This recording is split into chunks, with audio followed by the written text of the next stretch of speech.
প্রধানমন্ত্রী নরেন্দ্র মোদীর সুস্থতা কামনা করে আজ নিউ টাউনে রাম মন্দিরে পুজো দিলেন মুখ্যমন্ত্রী শুভেন্দু অধিকারী।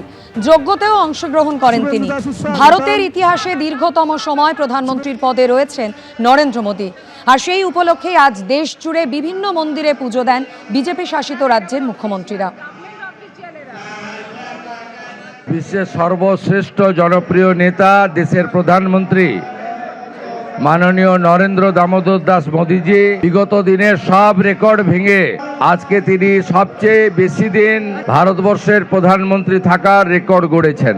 এই সাফল্যে ভারতবাসী হিসেবে গর্বিত এবং আজকে পশ্চিমবাংলার সমস্ত মঠ মন্দিরে আমাদের দেশের সাফল্য, দেশের প্রধানমন্ত্রীর সাফল্য, তার দীর্ঘায়ু এবং সফলতা কামনা করে আমরা ভগবানকে দর্শন করছি, পুজো করছি, আরতি করছি, প্রণাম করছি।